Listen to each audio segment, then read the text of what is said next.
evening and welcome to Austria. We are in Innsbruck, in the heart of the Tyrol, one of climbing's true meccas. Charlie Bosco here with Matt Groom alongside me, and we are live from the Olympia World on the southern edge of Innsbruck city centre. The World Championships has slowly built up. We've had the qualifying round. We had the women's semi-final this afternoon. This evening it begins to get very, very real. We have the women's lead final in front of an increasingly full Olympia World arena. Matt, amazing atmosphere in here. For sure, the atmosphere has just been simmering all day, and as the countdown's begun to this final, it's hit boiling point. The audience have been streaming into the venue. We've seen the athletes do their observation period, and we're pretty much ready to go here. As I mentioned, Innsbruck, one of the great climbing towns of the world, as we see our finalists begin to warm up. And you arrived in town today, you drove in this morning. As soon as you arrive, it's apparent what this place is all about. Yeah, cliffs and climbing is two words I use to sum it up. You drive down the motorway into Innsbruck, and either side of you, they just tower above you. There are endless routes, endless places to go climbing. As you said, a true mecca here. We've got 10 women competing in this evening's final. Normally in the IFSC competitions, World Cups and World Championships, we had 8. But in the semi-final, there was a 4-way tie for 7th place, meaning that we took through 10 climbers to the final. There was also a 4-way tie for 1st place, including that lady there, Janja Garnbret. Because there were 2 groups in the qualifying round, we can't count back to the qualifying round for a result.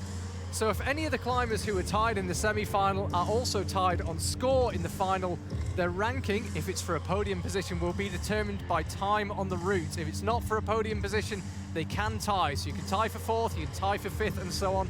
But if it's for a podium position, it is time on the route that counts. All 10 climbers will have a maximum of 6 minutes to attempt the route. They've already had a 6-minute observation period. And here is the route. It's an extraordinarily aesthetic looking route. Starts out on these Tetris volumes with a series of crimps, and then we're into the volcano section and the volume section, and then on to another crimpy section up yellow screw-ons on blue volumes, and a final very committing move out to the right. In total, 45 handholds going to be employed. There is a potential jump, as you can see there. And as the graphic says, tricky and technical, followed by a jump. I can put it no better. Yeah, we were talking to the route setters earlier, and it doesn't seem like this particular route has one style. There's lots of different variants to this. As you said, technical down below, crimpy. We've got some jumpy moves, slopey, and at the top, that balancy finish that's really going to put the athletes to the test, because the nerves are going to be kicking in up there. There's almost a parkour-style bouldering move out to the right to clip, and I have to say, it doesn't look especially comfortable where you clip from. Not out of the question that somebody could fall whilst clipping the very top quick on. Remember, in lead climbing, it's not like bouldering where you match the top hold. You've got to clip that top draw for it to be a top. And there are the 10 women that will take part in the order in which they qualified. Laura Agora will be out first, then it'll be Meika Taki, Hannah Schubert, Akia and Iguchi, Mia Krampel, Ashima Shareshi, Anak Verhoeven, Jane Kim, Jessie Pilt, and Janja Garnbret. As I say, 4-way tie, Laura to Akia, and then another 4-way tie between Anak and Janja. So if it's for a podium position, it's about time on the route, maximum 6 minutes.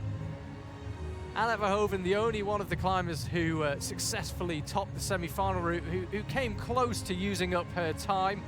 Very quick through the lower section and then slowed down through the upper section, and actually only topped the route with 7 or 8 seconds to spare. Adds a real element because you want to top the route, but one mistake and you're off.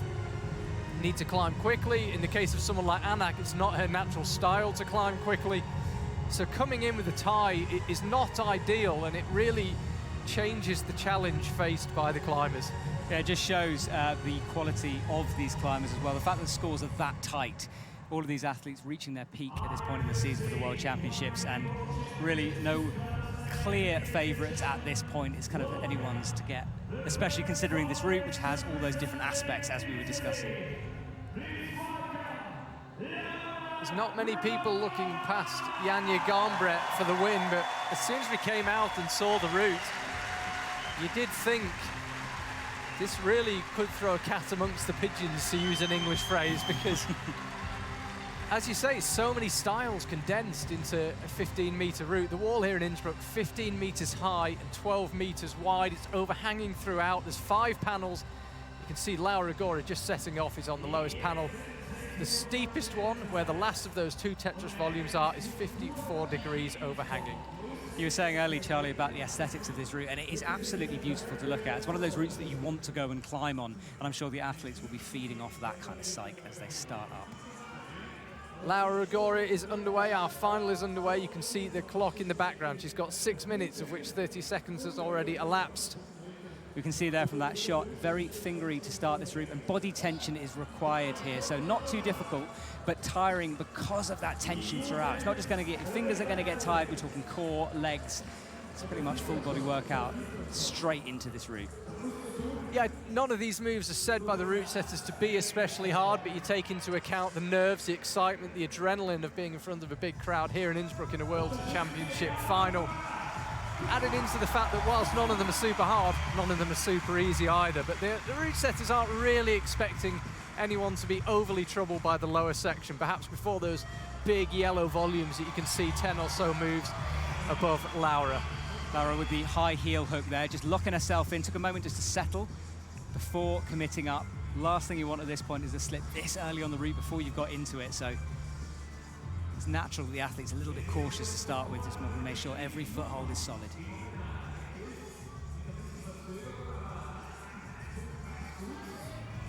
So Laura, quite dynamic early on. Yeah, slight change in style here now. You're launching into these volumes, and starts out with a couple of red volcanoes. Now there's a move here where you've really got to commit, and there it is. Can actually be done where you dab the right hand out and grab the right hand volcano, but Laura completely ignoring it, it would seem, perhaps using it as a foothold, but not as a handhold, carrying on straight past it. To give you some idea of distance, that's hold 19, total of 45 on the route.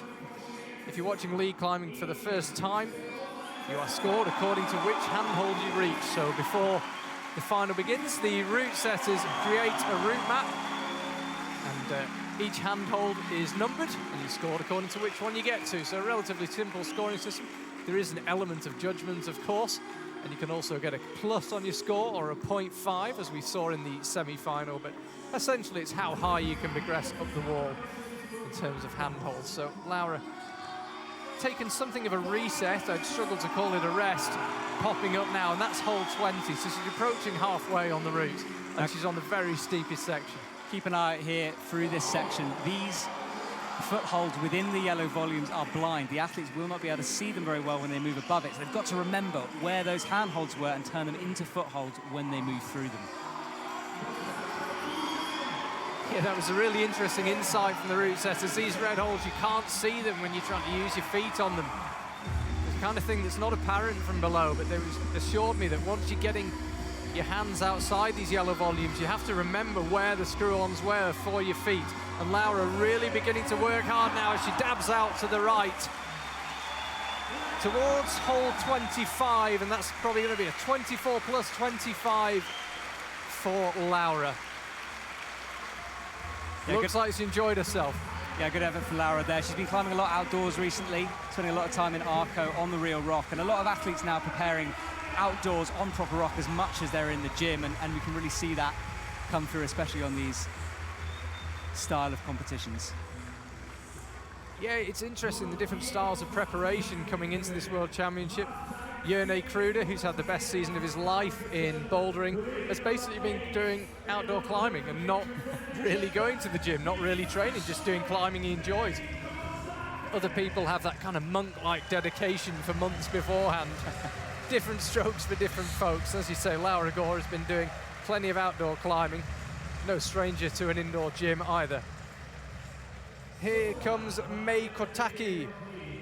Very successful and strong all-round Japanese climber. Down the years, although she's still only 21, over the past few years she's had more success in bouldering competitions, but becoming more and more of an all-rounder, and the good results in lead have been coming thick and fast this season. She is underway. Like Laura, very short climber, so the methods used by Laura on a couple of the longer moves, you'd imagine, will be similar to those employed by Mei. Yeah, it was interesting to see the amount of heel hooks that Laura was using during that route. That is her style. She's very, very flexible and managed to use those to rest really quite effectively throughout the route. So it'll be interesting to see if May also uses a similar kind of style, or whether she mixes things up a little bit. 2 Japanese climbers in today's final. Akia and Iguchi is going to be climbing 4th. She is the last of the climbers to have been tied for 7th place in the semi-finals on 44 plus.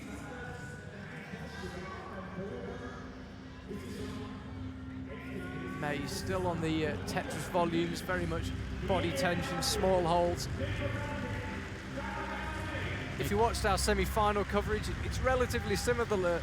The lower section, perhaps not especially taxing, but the key is to get off it with as much energy remaining as possible.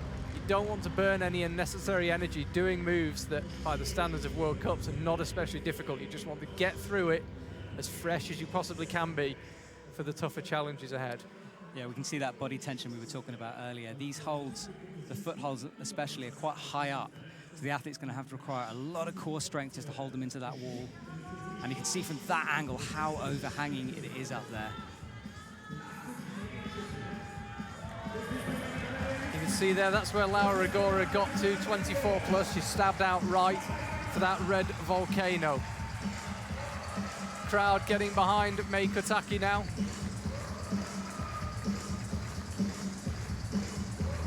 So this position May's in now, this is one of the resting points on the route, and there aren't many to be had on this. Possibly one higher up when we get to the main headwall section of the route, but athletes really got to milk this, got to use it, got to recover a little bit, get their heart rate down. And you can see her there breathing hard. Now she launches into the yellow volumes. You mentioned it when Laura was climbing. Very difficult to see the small red holes inside the yellow volumes, particularly when you're trying to use them as footholds. They're just obscured because of the angle of the volumes and the angle of the wall. So rewards intelligent climbing here, because you've got to make a mental note of exactly where they were so that you can then place your foot blind when you need to use them as footholds. May closing in on Laura's high point. Laura seemed to get tired very quickly. Remember, these climbers took part in a semi-final earlier on today. They had a qualifying round on Thursday, 2 days ago.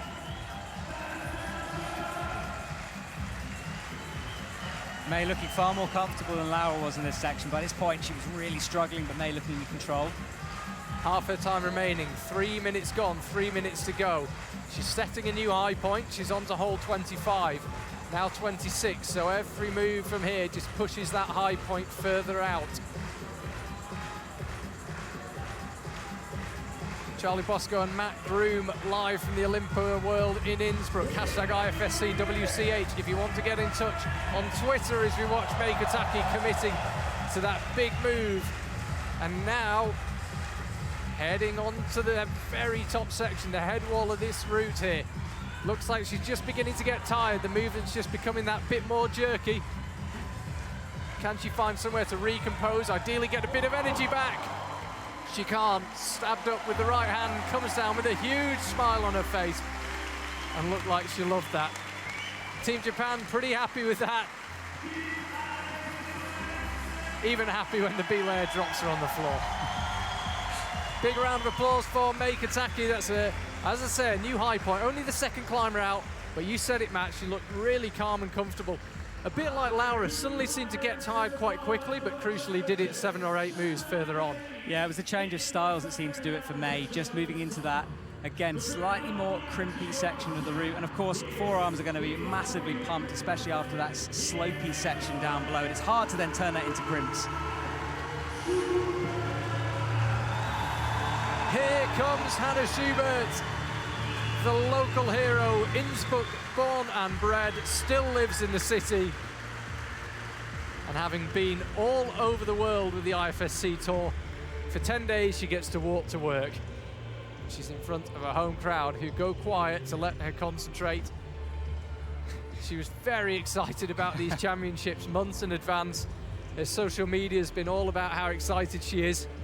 And I believe she's there somewhere. There she is. I'm not sure the lighting man quite got his choreography right. Now we can see Hannah Schubert, and now she can see the holds. But yeah, she's been excited about this championship for months, since it was announced that we'd be coming here.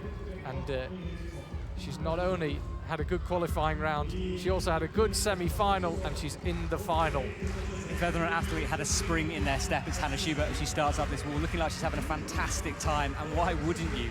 Friends and family here cheering her on. That's the kind of little mistake you want to try and avoid on this lower section. It was very minor, but as I said, the key is just to get through it with the minimum amount of energy burned, and Hannah just slightly indecisive here about how to do this move. Decides to get the clip done, so that's one less thing to think about as she moves up. But just needs to make a decision and execute. As I say, you can see there, it's not an especially hard move, but you have to commit, and it's a relatively small hold. Yeah, perhaps it might just settle into the route now. It's psychologically difficult, isn't it? When you start off and then you have a moment that low down on the route, it's hard to compose yourself again and just bring your heart rate down to speed.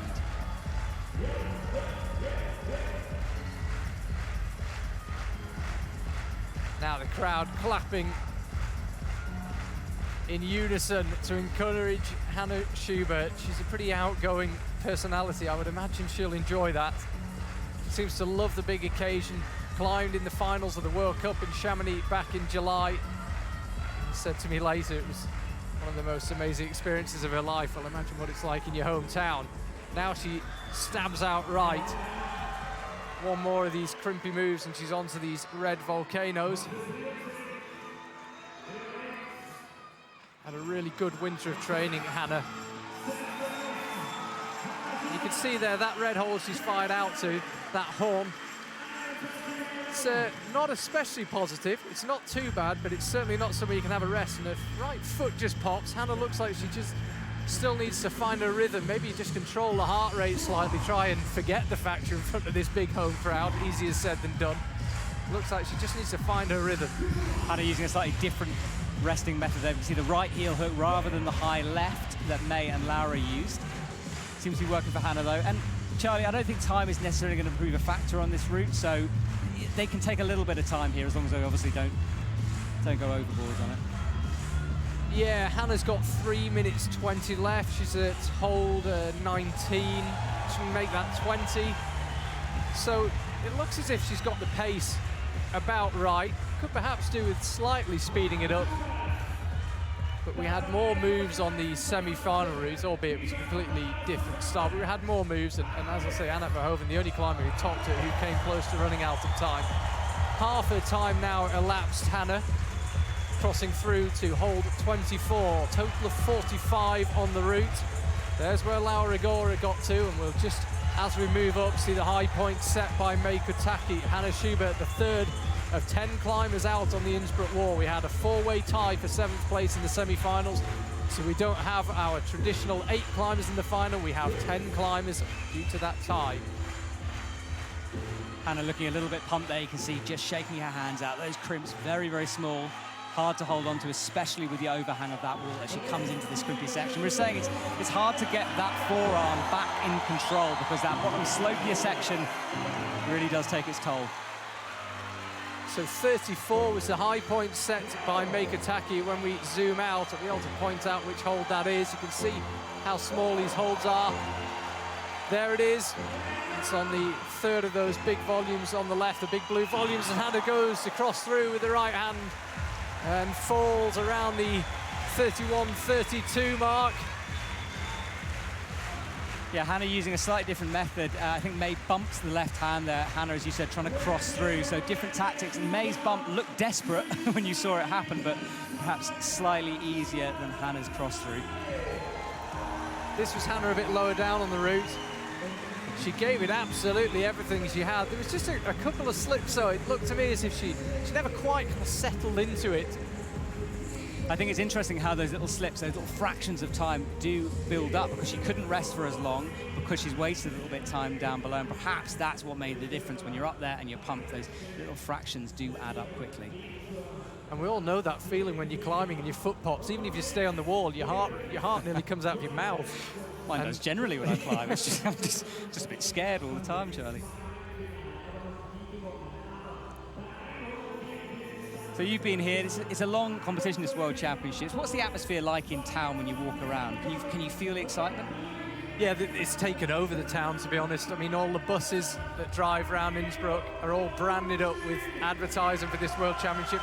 The Marktplatz, which was the legendary venue where we used to have Boulder World Cups until 2015, is the climbers' village now. You can try climbing out. They have a street boulder competition. There's posters everywhere. People are talking about it. When you walk down the street, you see famous climbers.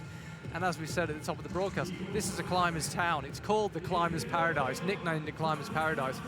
I heard a statistic that I'm sure is true, that more people from Innsbruck have climbed 9A than from any other town in the world. That is a great statistic, I like that. I've heard the skiing's not bad as well, right? Yeah, skiing's not bad. You dabble. I dabble.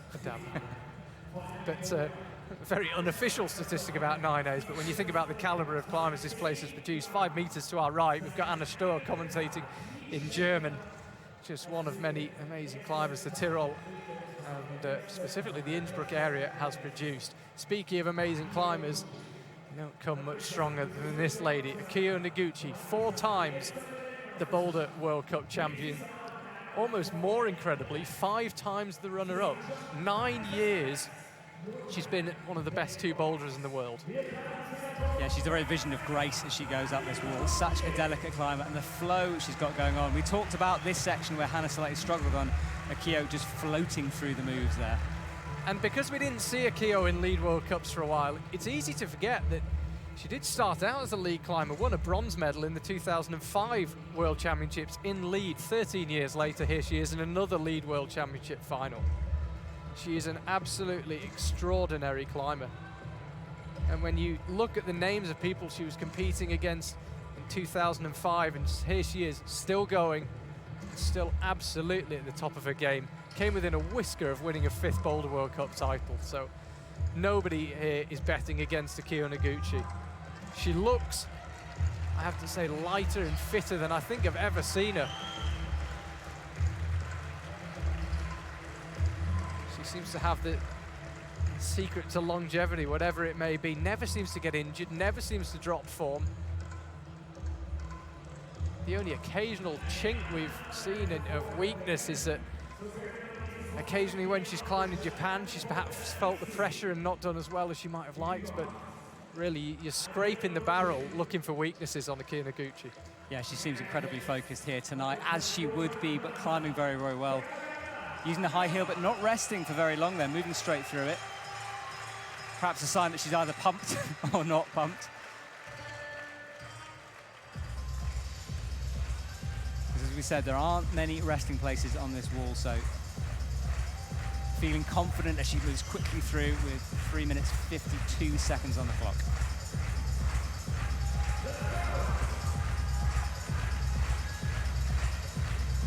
Crowd now being encouraged to get behind Akia and Iguchi as the dance music begins to kick in.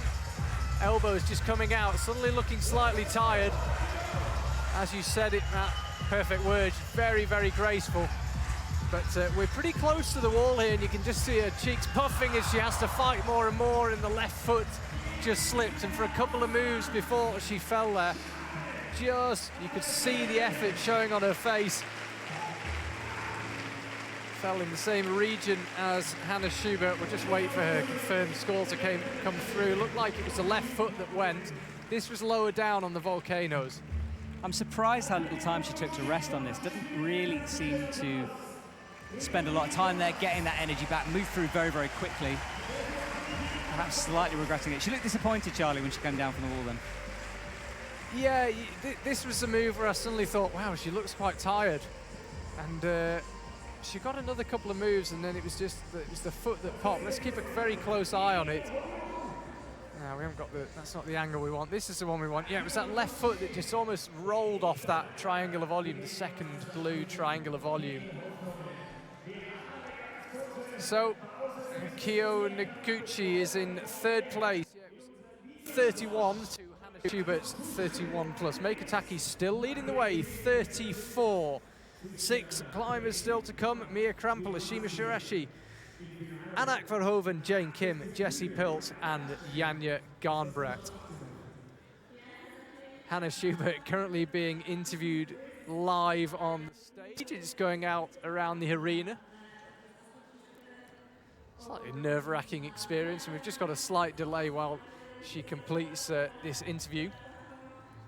So let's have a look at the 3D representation of our wall here. You can see the speed wall on the right, bouldering in the middle, and our lead climbing wall over here to the left. The lead climbing isn't done after this weekend. We've got the combined final for you next Sunday. And there you can see the angles. The least overhanging section of the wall is the start, and then that middle section is the very steepest bit. It's 15 meters high. It's 12 meters wide. We have 10 women attempting to top it today. We had 4 tops in the semi-final from Annette Verhoeven, Jane Kim, Jessie Pilz, and Janja Garnbret. Yeah, aesthetically, it's a beautiful looking wall. We were standing underneath it earlier looking up, and it's a big, wide piece of wood, I guess is the best thing I could say for it. But as you can see, the route setters done themselves proud with that twisting route. It starts left, finishes up right, with those Tetra-style blocks down low, and then the blue volumes up high.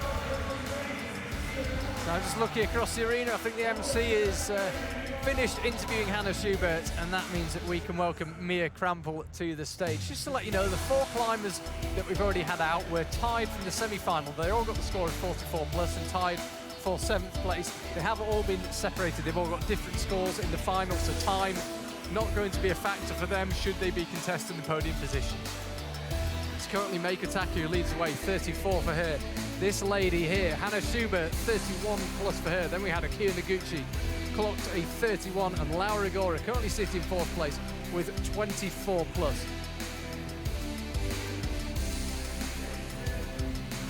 There's some great shots here. You can really see how small these holds are that the athletes have to go on. It's sometimes hard when you see a shot like that to know exactly what those holds look like, but very, very small, very, very hard, straight away into this route. Here comes Mia Krampel out onto the wall. 45 for her, finished the semi-final in 6th place. Actually came through 9th from her qualifying group on the qualifiers on Thursday. We had 2 qualifying groups. That's why we can't use countback to the qualifying round to separate climbers. When there's 2 groups for qualifying, you can't use countback. And as I say, Mia Krampel 9th in her group in the qualifiers, and then 6th in the semi-final early afternoon today.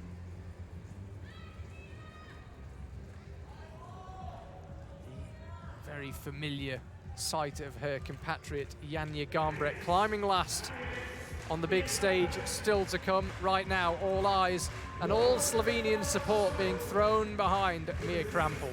Yeah, the Slovenian team incredibly strong. Jenny Kruder wrapping up the overall bouldering earlier on in Munich. There's a real buzz around the Slovenian team. You can feel it. They're all feeding off each other, and the energy is very, very high. And the results just keep getting better. It's incredible. Mia Krampel, fresh from winning the European Youth Championships in bouldering in Brussels last weekend. Also took part in the Youth World Championships in Moscow in August. 11th place there, so she's actually going to finish higher in the Senior World Championships than she did in the Junior.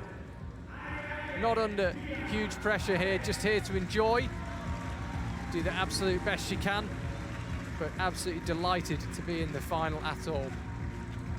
Thoroughly deserved. She climbed brilliantly in the semi-final. When the only 5 climbers who beat you are Ashima Shirashi, Annette Verhoeven, Jane Kim, Jessie Pilz, and Janja Garnbret, you know it's been a pretty handy morning's work. Yeah, it's a good day in the office, isn't it? Men's final, of course, tomorrow evening at the same time. Yeah, and we've got the men's semi-final at 1 p.m, so plenty more to come. And then all next week we've got speed climbing, we've got bouldering, and then next Sunday, a week tomorrow, here in the Olympia World, we've got the combined Olympic format final between the top 6 overall ranked climbers from this week's proceedings. So a lot more climbing to come. Right now, it's all about women's lead climbing. You can see her resting here, not using that high left heel, and almost missing that left slap there. You can see her having to readjust. It is a long way, easy to miss it. So a little bit of a moment there, but she's recovered nicely. Makes the clip, shakes out again with that left hand.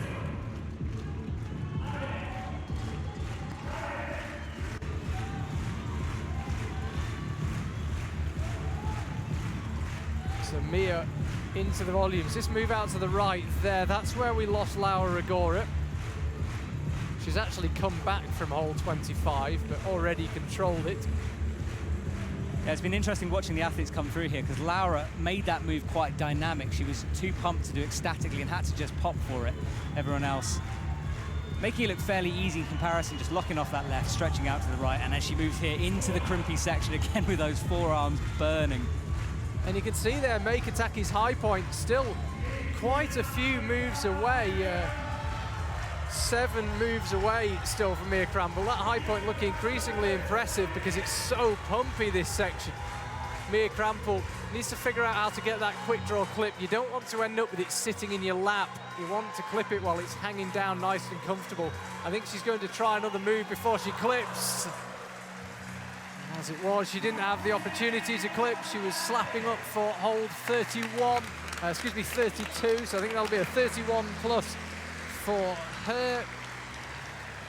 It's same score as Hannah Schubert, but count back to the semi-final round where these two were split. Mia Crample, the first climber out that wasn't tied for 7th place in the semi-final. Mia Crample moves into 2nd place, and to count back to that semi-final result. So that's the move I was talking about. She went up, slightly missed it, had to readjust.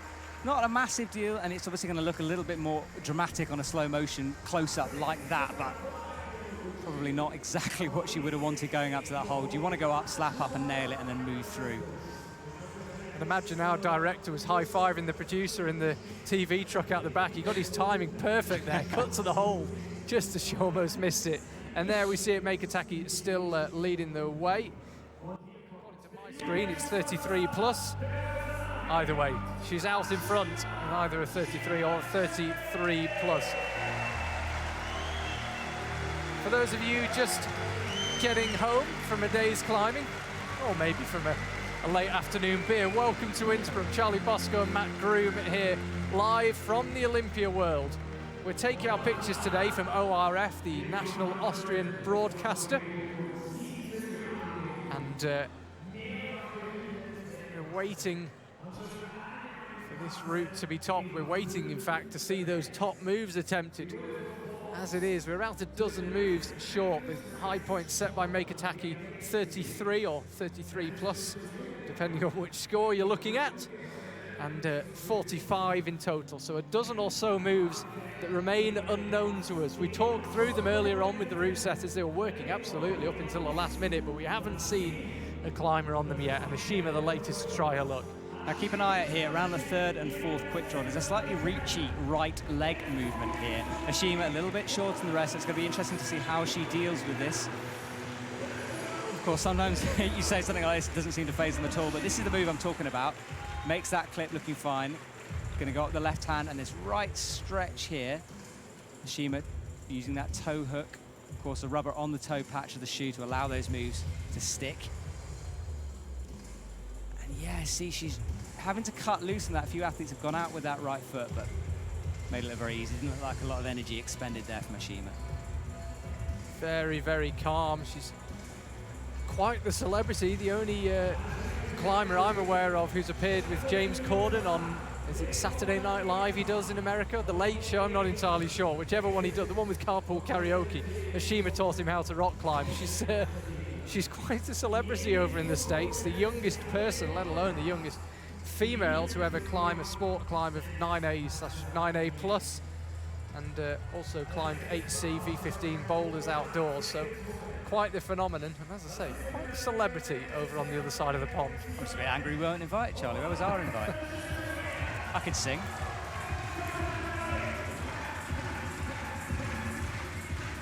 Into this rest section now. Again, choosing to be quite low. Now we see a toe hook. We haven't seen that before. We've seen the high heel. We've seen a change, but Ashima using the toe, shaking out that left hand, and you can see arms straight. That is the best way to rest on a route. Use your back muscles more than those big muscles rather than a bent elbow, which is far harder to maintain. There is talk of a no-hands rest at the top of this route. We haven't seen anybody get to the position where you might be able to do it. It's hole 39 apparently. You'd actually need to get stood on top of it, so you'd be around hole 40, 41 with your hands. but there is possibly a no hands rest. I think it looks slightly easier for shorter climbers because you can just get yourself pinned in a bit closer to the wall, but we'll see. Long way to go. Shima now, 3 minutes 30 left on the clock, and getting towards halfway on the route, so seems to be managing her time pretty well. She was through that lower section pretty quickly.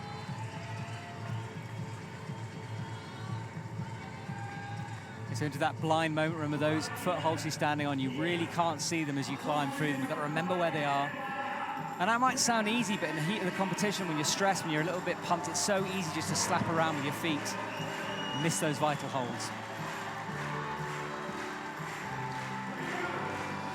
Also worth mentioning, Charlie, as she moves through here, those yellow volumes she's standing on, the outside is completely smooth. It's only textured on the inside. So although it might look like you can just press off them, if you do, you're coming straight off because there's absolutely no grip on them.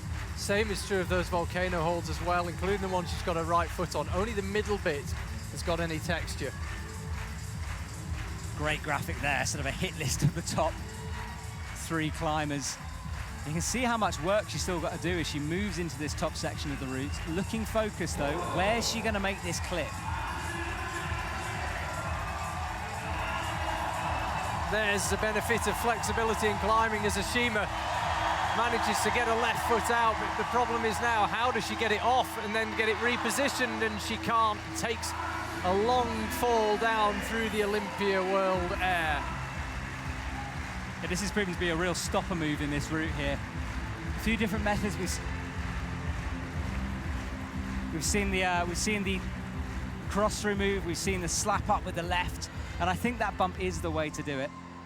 Here we go, Ashima making that clip. And there, that close up again. Nailed it perfectly that time, getting that pinch around the volume. And here we go, this is the method. Look how focused she is on that hold. Slaps up, holds it, and that was where I thought she was coming off, but she managed to. And then, as you said, Charlie, this is the tricky bit, the repositioning of that left and that body movement, because she is far out left then. Yeah, one of those moves where it's one thing to get there, it's another thing to leave. If that was the top of the route, happy days. The problem was, although she could do the move in a pretty unique way, she then couldn't get herself back on track.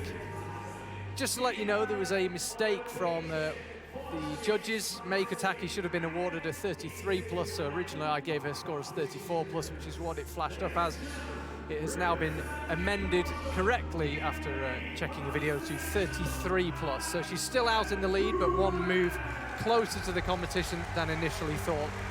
Here comes Annette Verhoeven. So now we need to start keeping an eye on the clock, because if any of these last 4 climbers are tied on score for a podium position, it's going to come down to who got there first. It's amazing to see Annette Verhoeven, 22. She's been on the circuit for a very long time. Very experienced climber. Yeah, had a 5-year run of not missing finals in IFSC World Cups. It was broken this year, but not missing the final is an anomaly for Anak. She's exceptionally consistent, multiple World Cup winner now. She was one of those climbers where always seemed to come so close and never quite got over the line. And ever since she got there, she seems to have a whole new air of confidence about it. No question that she's a climber who didn't want the change of rules. She wanted it to stay at 8 minutes, but it's come down to 6. It doesn't suit her climbing style, but she's learning to adapt, and she got her timing absolutely perfect on the semi-final route. We were talking about it earlier though. It adds an element. To be honest, I think that the only way to approach the route is just to try and get as high as you can on it and try to top it. I think if you start worrying about time and doing it quicker than feels natural, you're likely to make a mistake, especially on a route with as many styles and as many different types of moves as this. The priority's got to be getting as high as you can. Time will take care of itself. Yeah, for sure. The temptation to rush is high on this, and when you stand beneath and you look at the amount of moves you've got to do as an athlete, that is intimidating, especially to Anak, who likes to take her time with it. But we know she can climb fast. We've seen her do it, and we've also seen her really ramp up that speed when the clock starts ticking down. So hopefully she can pull it all together here in front of this crowd in Innsbruck. Cutting loose, we see most athletes do that. And she's setting a pretty good pace so far. This is, if she can keep this up, she'll be absolutely fine. She was quite vocal last season about the fact she wanted harder routes. I think in a response to the 6-minute new rule where climbers have 6 minutes to attempt the route rather than the 8 it used to be. I think the route setters, to kind of compensate and accommodate that, perhaps last year were guilty of making the routes a bit easier as they made an adjustment. And Anak was quite vocal about the fact that she really wants a fight. Don't just make the routes easy and everybody tops and it ends up on countback or time. And it would seem so far in 2018 she's been getting her wish. Yeah, climbing is very unique in terms of interaction between the athletes and the organisers, because both have to get it right. The athlete has to be on form and the route setters have to be on form. And if one slightly misses the mark, then it's very, very obvious very quickly. Hardest job in climbing route setting, and it's Jan Zabranek, the vastly experienced lead route setter, who is our chief lead route setter here in Innsbruck. We've got a whole different team for the bouldering, but it's a huge amount of work. They've finished at 1 a.m. pretty much every night. They've been working as they try and perfect these routes. And they, when did we come onto the stage? About an hour and a quarter before the final started. And basically the route didn't exist. They'd preset it, and they had the volumes ready to go on, and they had the marks on the wall.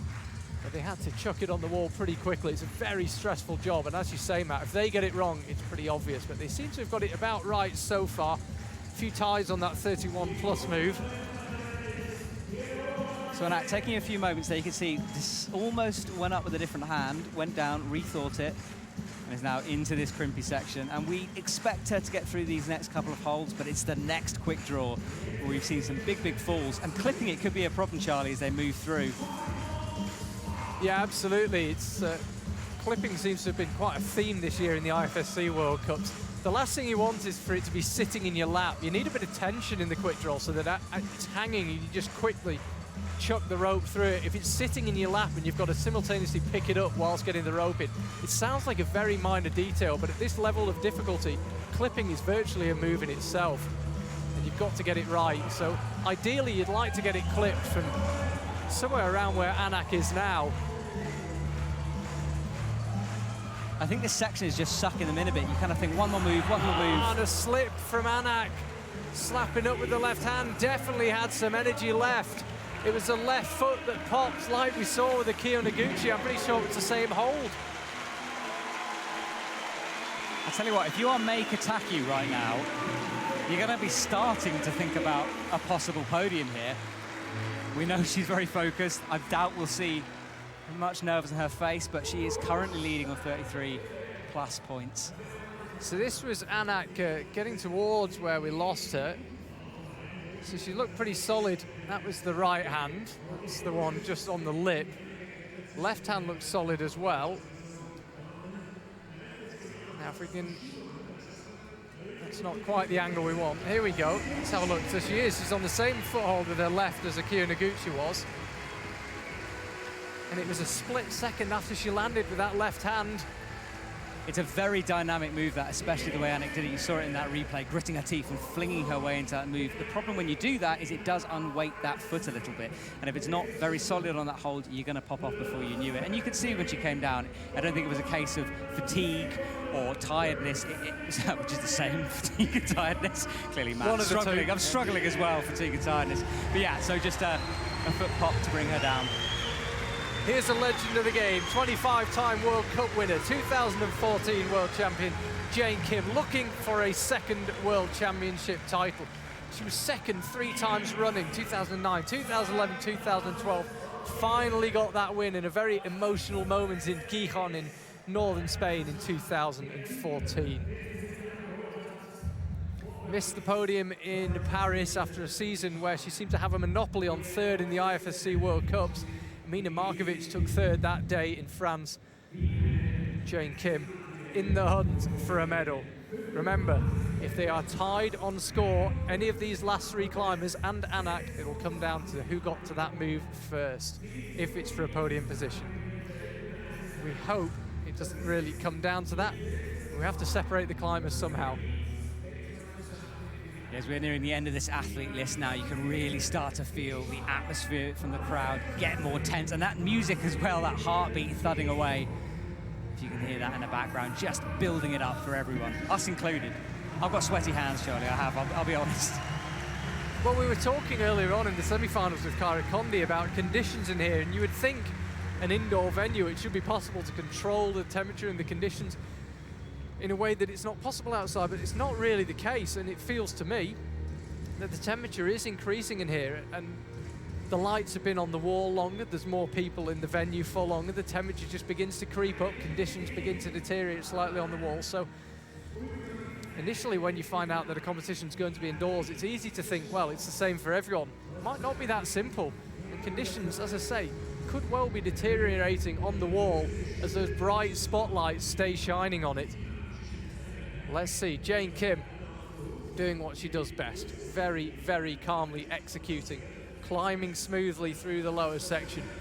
I said earlier, this lower section, not especially difficult, provided you read it right and provided you're efficient and you move smoothly. Well, you can't really summarize Jane Kim any better than that. Smooth, efficient, and managing the time pretty well. 4:20 left on the clock.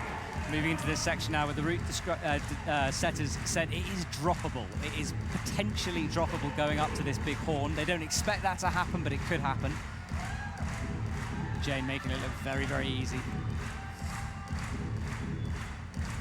What method are we going to see here? High left heel. She's kind of getting that left flag out instead. You can see that long, straight arm. There's the heel. Yeah, you need a lot of flexibility to rest like that, because really that right foot was pushing her away from the wall by having it tucked in so tight like that. So you need a lot of lower body flexibility in order to not get thrown off the wall by having your foot so close to your hip.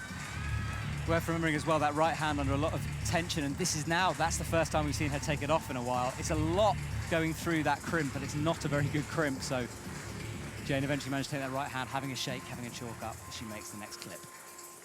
3 minutes 20 left. A few years ago, I filmed a feature with Jane Kim and belayed her climbing. And to be honest, you just belay like a machine. The pace just never really slows down. She never really stops. You just keep going at about a meter a second. A meter a second, that would be quick. You know what I mean? Similar to belay me, really, yeah. Charlie, you know. Speed and efficiency. That's on a speed wall at a meter a second. Here is Jane Kim. Now onto the crimps on the blue volumes. So she's about to go up to the foothold, or well, it's a handhold now, but it was a foothold where Akia and Anak both slipped. And you can see that left hand there. It is a slopey hold. There's not really an edge on it, so very difficult to stand on. Jane Kim slightly hesitating here. You can see her starting to work a little harder. 33 plus, the score of Meikataki that she is gunning for. Up onto hold 30, so she's closing in. You wouldn't really know if she was getting pumped, Jane Kim. The steady, smooth style continues regardless. She pops up with the left hand.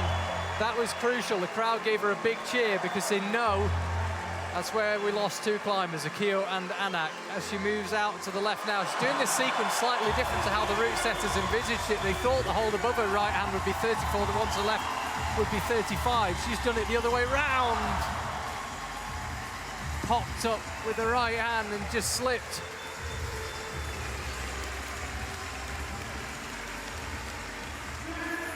Yeah, the coaches get a really, really good seat in this venue. All of them are down the front. They have reserved seats, and it's a great way they can cheer their athletes on and give them a little bit of help and encouragement as they go through it.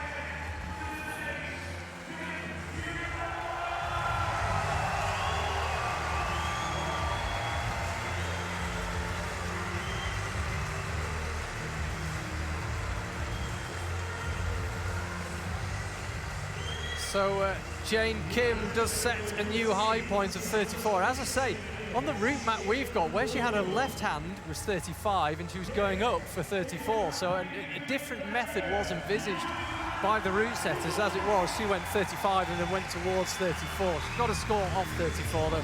And there you see, she takes the lead. So with two climbers to go, she's going to get a medal. Jane Kim's going to be back on the podium. Jessie Pilz and Janja Garnbret, the only two climbers still to come. So with Jane Kim leading, guaranteed a medal. The question now is, what colour will it be? We've seen this battle play out between Jessie Pilz and Janja Garnbret all season in the World Cups throughout the world, and And now it comes down to this. The World Championships, arguably one of the biggest stages in our sport. And there's Jessie Pilz waving to her home crowd, of course. Sport is wonderful how it just seems to work out like this. We've got the 2014 World Champion already in first place, guaranteed a medal. The only two climbers still to come are the only two climbers who've won a World Cup in 2018. So many storylines.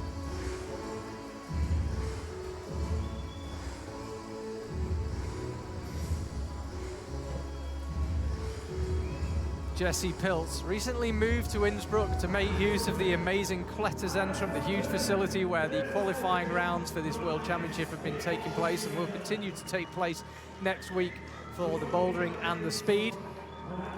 We had the lead qualifications there on the outdoor wall that Jessie knows very well. She doesn't originally hail from Innsbruck, but now a resident of the city. And it doesn't get much bigger than this. You said it, Matt. Climbing in front of your home crowd with the World Championship on the line. Where else would you want to be but here in the Olympia World in Innsbruck? Yeah, currently you get the feeling with Janja on such good form that Jessie Pilz is one of the only athletes who could potentially knock her off her throne. So it's going to be fascinating as she comes through this first section of the route. You can see you are the only show in town here on the lead wall. This big arena, and you're just climbing in front of thousands of people. Big challenge. Of course, these climbers all competed across the European Alps back in July. We had 4 World Cups in the face of 4 weekends, and Jessie Pilz won in Chamonix in front of an enormous and equally passionate crowd as we get here in Innsbruck. Good to get that kind of move out of the way safely. Jumps like that, they're not hard. They just give you pause for thought, and if your head is not quite in the right place, it can just throw you off. But Jessie looked confident. Fascinating interview in the official program for this World Championships with Udo Neumann, the former German national coach, and he was saying him and Janja are like sisters. They climb so similarly. And Jessie's made a huge step up in 2018. Very clear how hard she's been training, how much benefit she's derived from the new Kletterzentrum. Her endurance has just gone through the roof. The last couple of seasons, she's been consistently a finalist. Now she's consistently running Janja Garnbret close, and on occasions winning. You can see Jessie Pilz really means business here. She's pushing on hard, pops that right hand up, and every move she does, the crowd gets louder here in the arena. So exciting to watch. You can see Jessie keeping focus, trying to block it out, trying to get rid of that pressure, that emotion that's going to be coursing through her as she comes into this crimpy section of the route with those big blue volumes.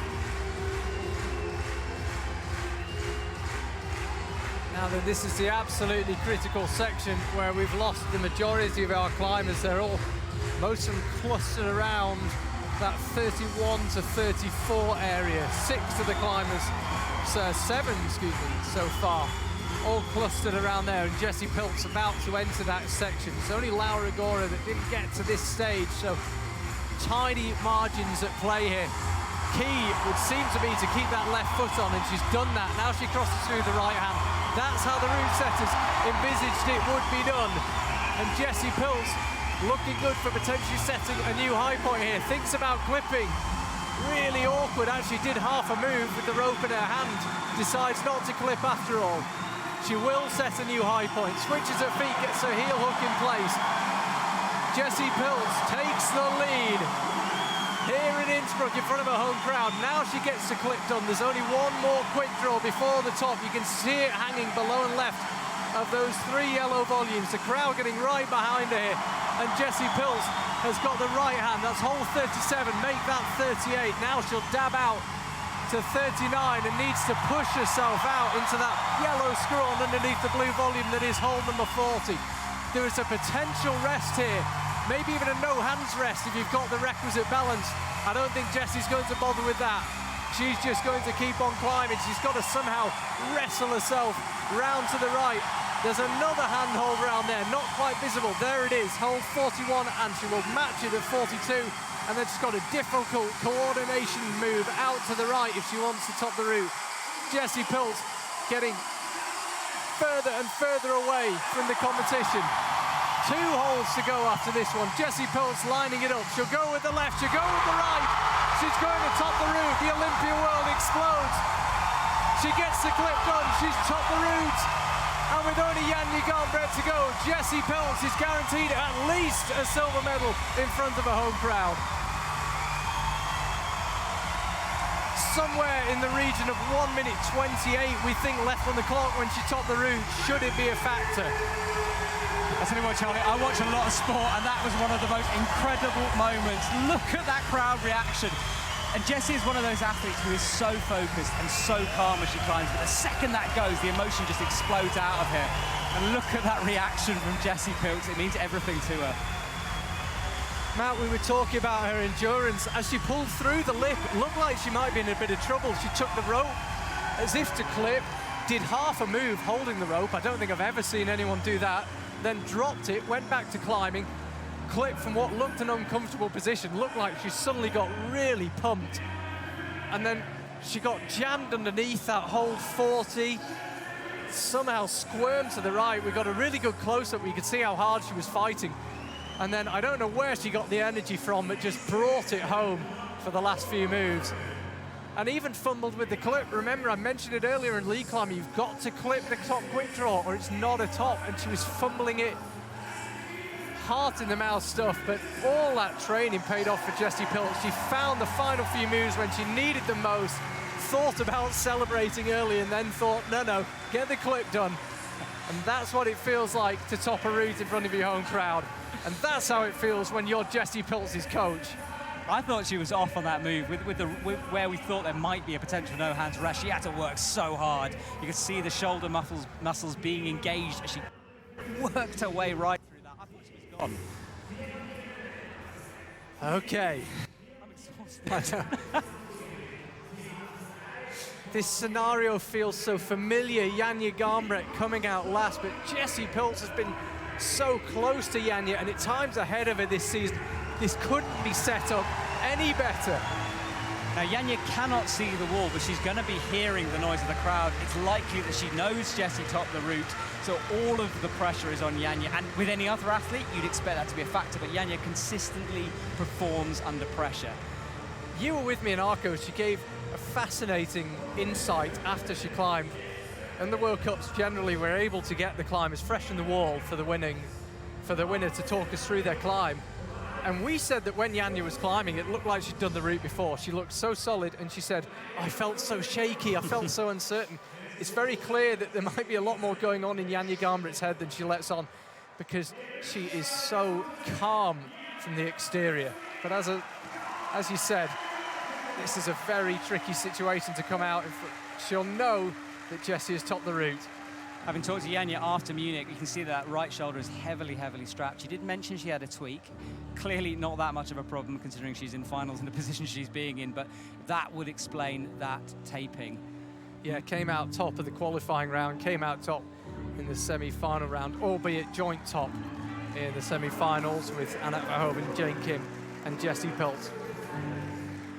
So Jessie Pilz, I can just see, is on the other side of the arena. There's a couple of big couches on the other side of the stage next to the speed wall where the climbers who've already competed sit and watch.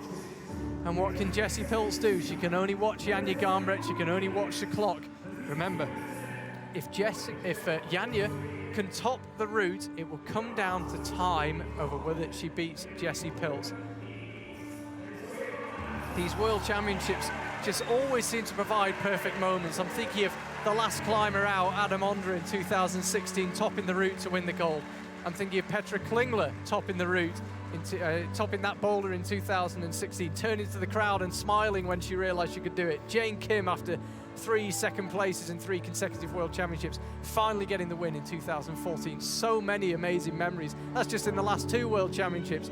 And we are set up for an incredible finale in our first final of Innsbruck 2018.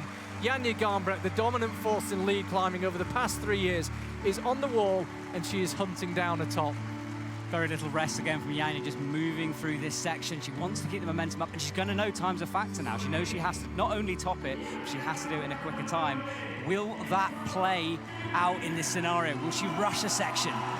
This is where we're going to find out the meat of the route in this blue volume part of the wall. She does generally climb relatively quickly, Janja. She doesn't take a huge amount of rest. She's got extraordinary all-out power. So for these burly moves coming up, she should be fairly well served, but it's going to be tight. It was around 1 minute 30, 1:25. I don't know the exact time when Jessie finished. It's going to be tight. One thing's for sure, in 2 minutes' time, we're going to know who the world champion is. Forget 3:20. If she hasn't topped the route in 2 minutes, Jessie Pilz is the world champion. No one quite knows what to do here. The venue quite quiet as Janja Garnbret makes her way onto the head wall. Awkward position to clip off there from Janja. Jessie clipped much lower on, but she goes up, bumping up with the right hand, as you said, the way the route setters envisaged that move. Completely ignoring hole 35. Now she realizes that she needs it. Janja Garnbret, the dominant figure in women's lead climbing, an absolute climbing sensation over the past few years. Can she make it back-to-back world championships? She said her dream when she was a child was to win a world championship. She's already done that. By the time she turns 20, she might have won 2. About a minute left to find out. Janja Garnbret looking so calm and collected, but these are not easy moves. She's got to squirm rightwards underneath this hold. You can see there, finally, it looks like she's having to work for this, Janja Garnbret. She's so calm on the wall, but she grimaced then. Now the final few moves away. Janja Garnbret, she has got the time. If she can top from here, she will have been faster than Jessie Pilz. She's got about 30 seconds to be sure of it before we get down to microseconds and nanoseconds. She's lining it up, Janja Garnbret. She's chalking up and resting. Janja Garnbret, 3 moves to go. I don't know about you at home, but in the commentary box, it's pretty tense. The arena's pretty tense. No one knows what to think. 1 minute 37, this is going to be so tight for Janja Garnbret. She's moving out to the right. Can she find a way? I think she is slower than Jessie Pilz. Time will tell. Janja Garnbret reaches across, clips a top quick draw. She's done all she can do. Is it enough? We await the judge's decision. Did she do it in time? Jessie Pilz doesn't know. Janja Garnbret doesn't know. She's done all she can do. She has moved ahead of Janja Garnbret, of Jessie Pilz, excuse me. There's still indecision. I'm looking down at the Austrian coaches. They think Jessie Pilz has got it. Janja Garnbret's flashed up on our scores as being in first place. And looking at that, I think it's Jessie Pilz who's taken it. It was so close. There were seconds in it. Jessie looking confused, yeah, the slight shrug of her shoulders. And there's the confirmation. Jessie Pilz is the world champion. She can only have won it by 5 seconds or so. Matt, what a finale. Janja had time in the bag and just waited and waited. It was there for the taking, but there's the confirmation. It is Jessie Pilz who is the world champion. Yeah, truly an incredible moment that. I was twitching up here in the commentary box, willing Janja to speed through those moves. Of course, we knew how tight that time was. She didn't have an idea. She knew she had to be quick. She didn't know how quick. And there, Jessica Pilz getting hugged by the other athletes. It means so much to her in front of that home crowd. We said before Jessie came on that this whole season of IFSC World Cup competitions seems to come down to Janja and Jessica, and once again, that script is played out. Charlie right now has been rushed downstairs, and he's going to be interviewing the winner in a couple of seconds. I can see him running over there to appear on Austrian TV. So in a moment, we're going to cut to him to talk to Jessica.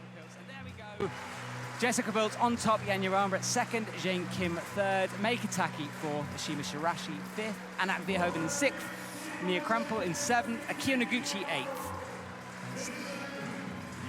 Jessica can't quite believe it. Janja, there was that moment of confusion as we waited for the scores to be confirmed. And here we get a replay. Janja moving into that tricky crux section. She clipped in a slightly different position. Look at that thumb mark there. The margin's so small at this level. And there it is, the top. So close from Janja, seconds in it. She bites, almost looking casual on that slow motion replay, of course. It's going to look different. And I think she thought she'd won it at that point. And why wouldn't you top a route in that kind of time? You'd expect to walk away with a win, but she hadn't bargained on Jessica Pilz.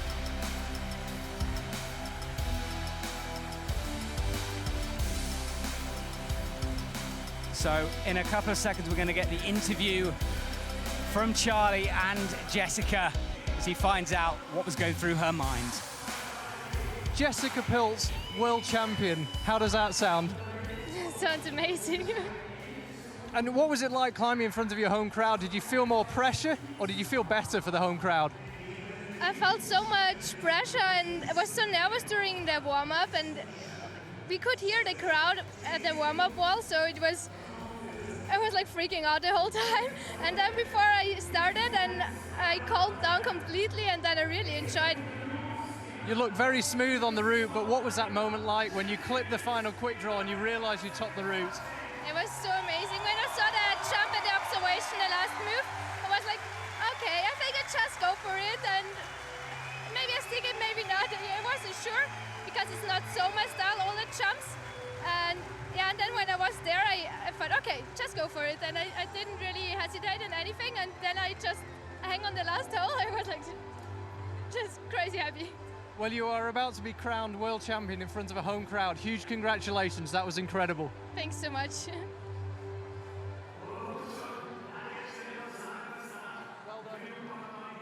So Jessie moves off here, and here we can see slow motion of Jessie at the top of the route. You can see that final clip, and look at that emotion that was erupted. I said earlier, she's so calm when climbing, so collected, but the second she finishes, it's all unleashed. And you can see Anat giving her a hug. That moment of disappointment from the other athletes, but climbing is one of those sports where people just seem to come together, and it's lovely to see how much it means to them as well. They know Jessie training hard all year for this in front of her home crowd. What wall, what a route, and what a venue, and what an hour it's been. It's hard to believe it's only an hour since things kicked off here in Innsbruck. So much action. It was a slow start with Laura Rigora falling quite low on, and then that crux section, meaning a lot of athletes took a tumble, bumping up that left hand. And we said earlier, you couldn't write that kind of script. Jessie Pilz in front of a home crowd, Janja Garnbret, someone you'd never bet against winning one of these finals here, whether it be World Cup or World Championship. She's just so strong at the moment in such a rich vein of form. It was the clock that got her eventually, something that we haven't seen a lot of because of this unique double qualifying session. Jessica still on stage now, being interviewed by, I think, another former Austrian TV down there. And the crowd moving forward to the stage. You can see them clumped in the middle of your screen there. Just moving forward towards the Red Bull podium, we can see. And Charlie's just come to join me. He's just run all the way back through the venue. Charlie, welcome back. Thank you. Jessie, she seemed calm even when you were talking to her, but how was that to speak to the new world champion? I have to be honest, I didn't get the impression it sunk in at all. Extraordinary. She just seemed, she's normally quite reserved, Jessie, when she's someone that you're interviewing. She doesn't open up, she doesn't always give you a lot, but she just seemed her normal self. And I think it might dawn on her when she's walking back through the quiet streets of southern Innsbruck later on today. She might suddenly think, wow, I'm a world champion. It was confusing at the end though, wasn't it? But it was so close. I mean, Janja got there with 30 seconds to spare. She was chalking up on that last hole. And I said at the time, if she tops the route, she'll win the competition because she had 30 seconds. I can't help thinking when she watches that replay of her going back and forth and stopping and chalking up. If she'd just gone for it, she knew she was in a rush here. If she'd just gone for it, I don't think she would have found the moves that hard and she could have won, but it was so tight. confusion reigned here briefly. Yeah, it would be good to speak to her and just find out whether it was a question that she was saving herself, that she was a little bit fatigued, a bit pumped, and she didn't want to drop that last move, because it's not a given, that last move. It's hard, there aren't many feet, and you really need to stick a very dynamic movement after a long, long route. So perhaps she was just composing herself. We see Jessie bump into the wall there, but both the reactions after they completed, I think Jessie knew that she'd done everything possible, and I think Janja thought she'd won it at the top there. I think she did, yeah, judging by the reaction. I think she possibly felt she had more time. I mean, I don't know if she was aware of Jessie's time. I would suggest not, given the fact that she could actually see the time if she chose to. So my assumption would be that she felt she would just naturally climb quicker than Jessie, and therefore, if she could find the top, it would be fast enough. And she arrived at the top, as I say, that's what she'll kick herself about. She arrived at the top with time to spare, and the only moves remaining were moves that weren't especially hard for her. And she just chose to rest and chalk up and compose herself. Perhaps should have just gone for it and backed herself, because she had a lot of time to spare. It was there for the taking, but this is to take nothing away from Jessie Pilz whatsoever. It comes down to time. Jessie climbed it quicker. And this is in no way to suggest that Janja should have won or deserved to win in any way. I'm just saying it was there for the taking for Janja. But Jessie got to the top, and she got there quicker than Janja, and she is a well-deserved world champion. Yeah, both these women, in terms of lead World Cups, sort of head and shoulders above the rest at the moment. It seems like a battle between the two of them. We saw Jessie winning in Chamonix in that World Cup. Do you think now, the position of this World Championship, we've still got lead World Cups to come, is this going to give her a little bit of an incentive, perhaps more confidence over Janja? Janja is beatable, we can see it. Yeah, absolutely. I mean, we've had 4 lead World Cups this season, now World Championships. Janja's won 3 and Jessie's won 2, so it's not Janja dominant. Yeah, it was Janja won 3 out of 4 of the lead World Cups, but it's now 2 and 3. If Jessie wins the next one, it's 3 and 3. When we started out the season and Janja won seemingly at a canter in Vilar, you can't help but think, oh, it's another season of dominance. But Jessie is right on her heels and at times surpassing her, and could well surpass her for the season. This battle for the World Cup title is not done on the evidence of tonight, that is for sure. Yeah, you call the similarities between their styles, and watching Janja climb, and watching Jessie and then Janja climb, they do have similar styles, similar methods. They rest in the same kind of body position. So, yeah, it's going to be an amazing season, Charlie. I envy your Chinese trips. We've just seen Jane Kim presented with her bronze medal. She's now had every colour of medal in Lead World Championships, Jane Kim. She's had a bronze today, she had a gold in 2014, she had 3 silvers, 2009, 2011, 2012. Janja Garnbret's had a gold, she's now got a silver to go with it. Had she won here tonight, you might be thinking it's another runaway season for her, but the rest of the season suddenly looks even more intriguing after tonight's result. And I think with Jessie, it might now be sinking in just what she's achieved. That face from Janja was interesting. I've known her a while now, as have you. She takes this stuff to heart. That's not going to be an easy loss to swallow, especially when she topped the route. One thing that I think a lot of people, myself included, admire about Janja is how sporting she is. And she will be the first to congratulate that lady there, Jessie Pilz, who has won the World Championship in her home country in front of a partisan crowd. Peck on the cheeks for Marco Scolaris. She raises her right arm. She is the world champion. I think I'm grinning more than she is. It's like there's a tear in her eye as she looks out of the crowd. And everyone in the arena has gathered, not everyone, but most people have gathered down to be as close as possible to watch this flower-giving ceremony. Yeah, I said it 5 minutes ago when I ran back up from the other side of the arena from chatting to Jess. It didn't seem like it had sunk in, and you can almost see live it's going in now. I am a world champion. It's one thing to win a World Cup, but we have half of a dozen of them a year. We only have these World Championships every 2 years. We've got another one next year because we're shifting to odd years from even years because of the Olympics. But this is the special one. This is what they want to win. And no matter where you go in life and what you do, Jessie Pilz will always be able to say, world champion. Matt, that's all from us this evening. Thank you very much for your company. I will see you tomorrow for the men's semi-final and the men's final. It's been a pleasure. Yeah, thank you, Charlie. Have a good sleep. And you at home, have a good rest as well. Thank you for listening. We will speak to you tomorrow.